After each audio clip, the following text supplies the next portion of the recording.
जामवंत ने कहा, आचार्य आचार्य हो गया अब तो रावण, आचार्य पूजा के लिए क्या व्यवस्था करनी है, क्या सामग्री लाऊं? उसने कहा, आपके यजमान, मेरे यजमान जंगल में हैं, अगर यजमान के पास पूजन सामग्री ना हो तो पंडित का धर्म बनता है कि वो पूजन सामग्री लेके आए, तो मैं लेके आऊंगा। उसने अपने पुत्र मेघनाथ को जगाया, इंद्रजीत को, और कहा, बेटा अशोक वाटिका जाओ, अशोक वाटिका जाओ और सीता से कहो मैं उसे मिलना चाहता हूं, एक विशेष प्रयोजन है। थोड़ी देर बाद खुद पहुंचा और कहा, सीते, तुम्हारा पति राम लंका विजय का यज्ञ कर रहा है, उसके पास पुरोहित नहीं है, कल सुबह मैं उसका पुरोहित बनूंगा, लेकिन एक विवाहित व्यक्ति की पूजा अधूरी है अगर उसकी पत्नी उसके पार्श्व में ना बैठे। क्योंकि तुम उसकी पत्नी हो, तो सुबह ये इंद्रजीत रथ लेकर आएगा, तुम स्नान करके नया वस्त्र पहनकर इस रथ में बैठ जाना, क्योंकि मेरे यजमान की पूजा पूर्ण होनी चाहिए, मैं अपूर्ण पूजा का पुरोहित नहीं हूं।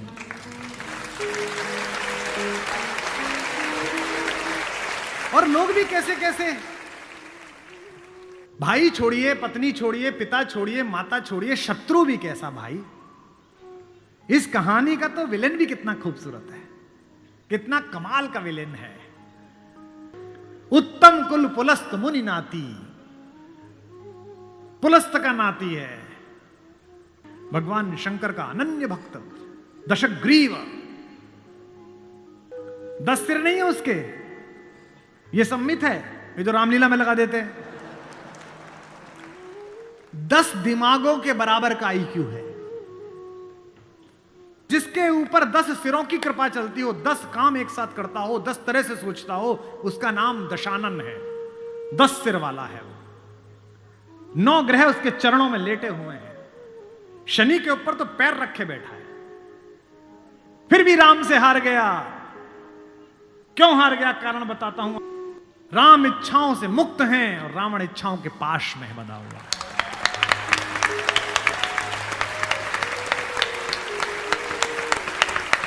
फिर जागना कि रावण मनुष्यों पर राज्य करता है, राम मनुष्यता पर राज्य करते हैं।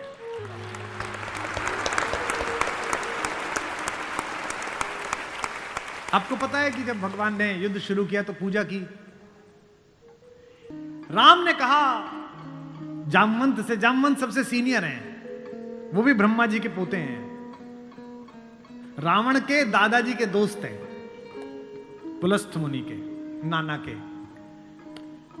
कहा कि प्रभु महाराज जामवंत जी, मैं युद्ध करने जा रहा हूं, उससे पहले मैं पूजा करना चाहता हूं। जामवंत ने कहा, करिए महाराज। तो बोले, मेरे आराध्य तो शंकर हैं, शंकर राम की पूजा करते हैं और राम शंकर की पूजा करते हैं, इस कहानी से बड़ा समन्वय किसी का नहीं हो सकता। जामवंत ने कहा, पूजा कर लीजिए महाराज। बोले, मुझे एक ऐसा पंडित चाहिए जो शैव हो, शिव को मानने वाला, और मैं वैष्णव हूं तो वैष्णव भी हो। उन्होंने कहा कि इस जंगल में, इस युद्ध क्षेत्र में ऐसा कोई पंडित कहां मिलेगा भगवान। तो उन्होंने कहा, पूजा कैसे होगी फिर।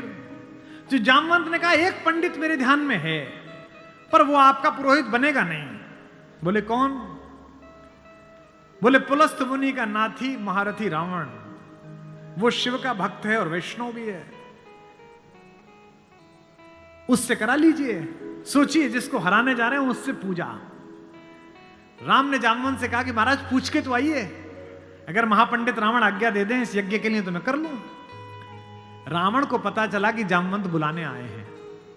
रावण ने अपने सैनिकों से कहा कि जैसे ही दादा जामवंत आए, कोई उनसे प्रश्न ना करे, उन्हें बस महल का मार्ग दिखा दे, हाथ जोड़ के सब चरण छुएं।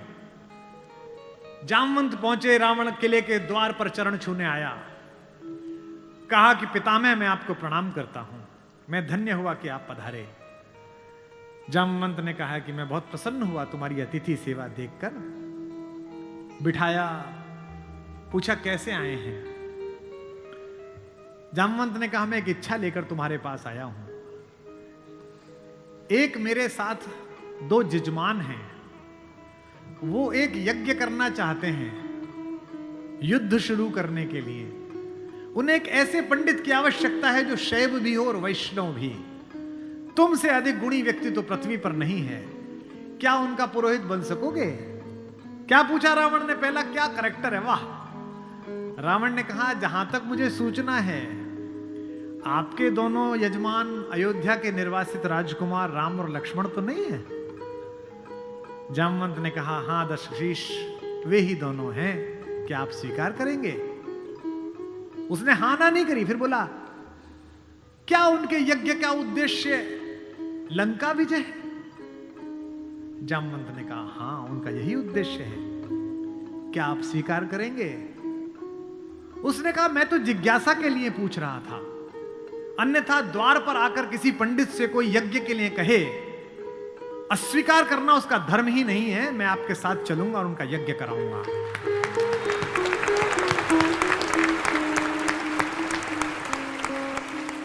जामवंत ने कहा कि क्या मुहूर्त निकला?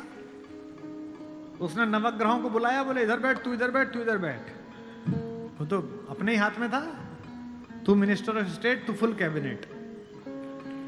बता कितने बजे? बोले जी सुबह 5:30 बजे ब्रह्म मुहूर्त में, जिसमें हम पैदा हुए। तो उसने कहा ठीक है, 5:30 बजे का मुहूर्त निकला, मैं 5 बजे आ जाऊंगा। जामवंत ने कहा आचार्य हो गया अब तो रावण, आचार्य पूजा के लिए क्या व्यवस्था करनी है, क्या सामग्री लाऊं? उसने कहा आपके यजमान, मेरे यजमान जंगल में हैं, अगर यजमान के पास पूजन सामग्री ना हो तो पंडित का धर्म बनता है कि वो पूजन सामग्री लेके आए, तो मैं लेके आऊंगा।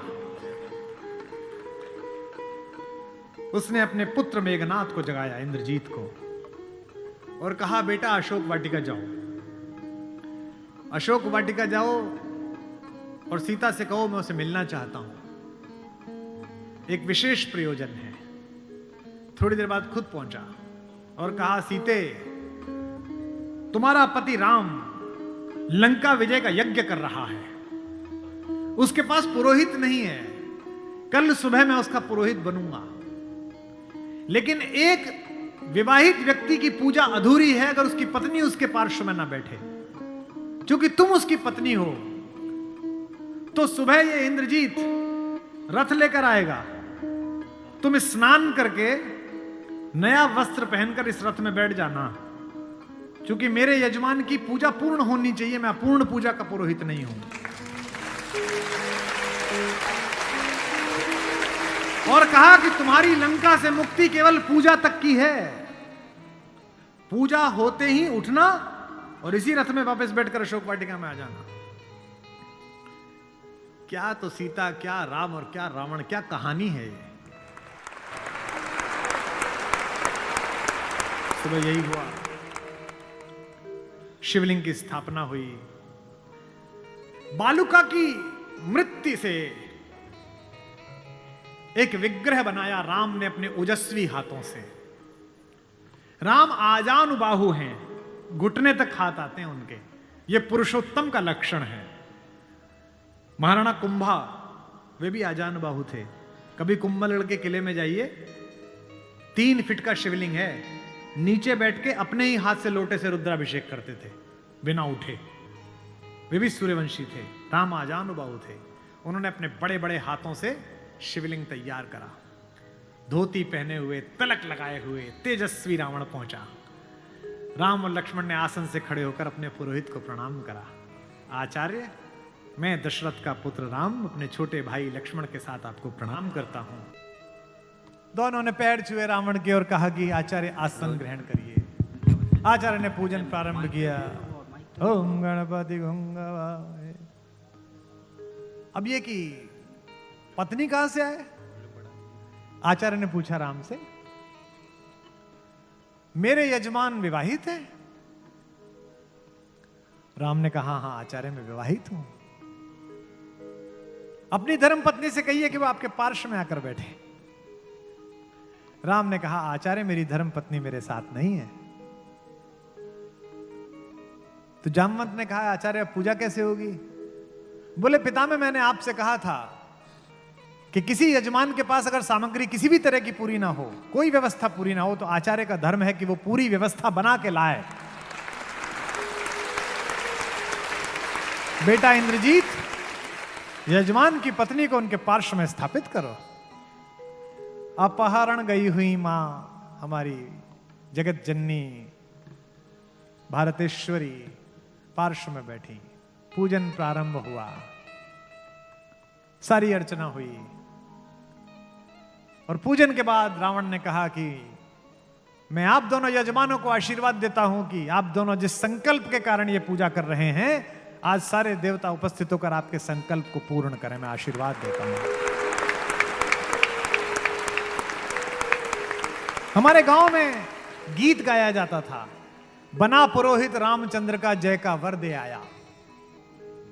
जब चलने लगे तो राम ने पूछा, बोले आचार्य दक्षिणा? तो आचार्य हंसा, बोला त्रैलोक्य की संपदा आपके आचार्य के पास है, कुबेर का रथ आपके आचार्य के पास है, ऐसे में मेरा वनवासी मुझे क्या दक्षिणा देगा मेरा यजमान? तो राम ने कहा कि मैं रघुवंशी हूं, दक्षिणा के बिना पूजा कराना मेरे लिए निष्फल हो जाएगा, आप दक्षिणा तो मांगिए। तो रावण ने कहा कि मैं आपसे समय पर दक्षिणा मांग लूंगा। राम ने कहा उस समय में देने योग्य बचा या ना बचा? आचार्य बता तो दीजिए कि दक्षिणा क्या है। आचार्य ने दक्षिणा मांगी, उस पर रावण को भी राम की तरफ से प्रेम भेजा जा सकता है। आचार्य ने कहा मेरी दक्षिणा यही है कि आचार्य का जब अंतिम समय आए तब दोनों यजमान मेरे सामने उपस्थित रहें। एक अंतर समझ लेना राम और रावण में। आप ढूंढना आपके अंदर रावण है कि राम है। राम के पास जो है वो पर्याप्त है और रावण को जो प्राप्त है वो पर्याप्त नहीं है। रावण के पास पंचकन्याओं में पूजित हमारे मेरठ की पंचकन्याओं में सबसे सुंदर स्त्री मंदोदरी जैसी सती मां उनकी पत्नी है, लेकिन उसके बाद भी जंगल में घूमते हुए एक तपस्वी की वलकल पहने हुए युवती को अपनी रानी बनाना चाहता है। लेकिन युद्ध के आखिरी दिन जब रावण पड़ा हुआ है, नीचे निश्चेष्ट उसका शव पड़ा हुआ है, तो मंदोदरी ने विलाप करने के बाद पूछा, वो कहां गया जिसने इसे मारा? लोगों ने कहा वहां बैठा। समुद्र के किनारे शाम ढल रही है, सूरज डूबने वाला है और रघुवंशी राम उदास एक पत्थर पर बैठे हुए कि इतना रक्तपात क्यों हुआ, दुखी है राम लाशों को देखकर। मंदोदरी गई, कमांडो खड़े हुए हैं उनको रोकने के लिए, लेकिन देखा कि माता मंदोदरी आ रही है तो पुलिस वाले हट गए, वानर हट गए, पीछे से पहुंची। चिंताग्रस्त राम ने अचानक एक स्त्री की छाया देखी जो पैर के आसपास आ रही है। राम सचेत होकर उठे और पलटकर कहा कि देवी मैं आपको प्रणाम करता हूं, इस निर्जन रण क्षेत्र में आप कौन हैं? मंदोदरी ने कहा, हे राम, मैं रावण की दुर्भाग्यशाली पत्नी मंदोदरी हूं। राम ने कहा, मां मैं आपसे क्षमा चाहता हूं, आपका पति बड़ा तेजस्वी था, महाज्ञानी था, उच्च कुल में पैदा हुआ था, ब्रह्मा का वंशज था, लेकिन उसने अनीति की थी इसलिए मुझे उसको मारना पड़ा। मैं आपके इस शोक के लिए क्षमा चाहता हूं। मंदोदरी ने कहा, मैं इसलिए नहीं आई कि मैं तुम्हें कोसूं। राम ने पूछा, फिर किस लिए आई मां? मंदोदरी ने कहा, मैं देखने आई थी कि जिसने पूरी दुनिया पराजित कर दी, जिसने तेरे पूर्वज मानधाता तक को स्वर्ग में जाके चुनौती दे दी, जो कुबेर को कालर से पकड़ के नीचे ले आया, उस महापराक्रमी को हराया किसने? ऐसा उसमें क्या है जो मेरे पति में नहीं था? तो राम ने पूछा कि मां आपको पता चला क्या है? बोले हां पता चल गया, आने से पहले ही पता चल गया। राम ने पूछा क्या अंतर है? बोले राम एक मेरा पति था जो मेरी जैसी सुदर्शना होते हुए भी तेरी पत्नी चाहता था, एक तू है कि पीठ पर से भी परिस्त्री की छाया पड़ी है तो उठकर खड़ा हो गया है, ये उसमें तुझ में अंतर है।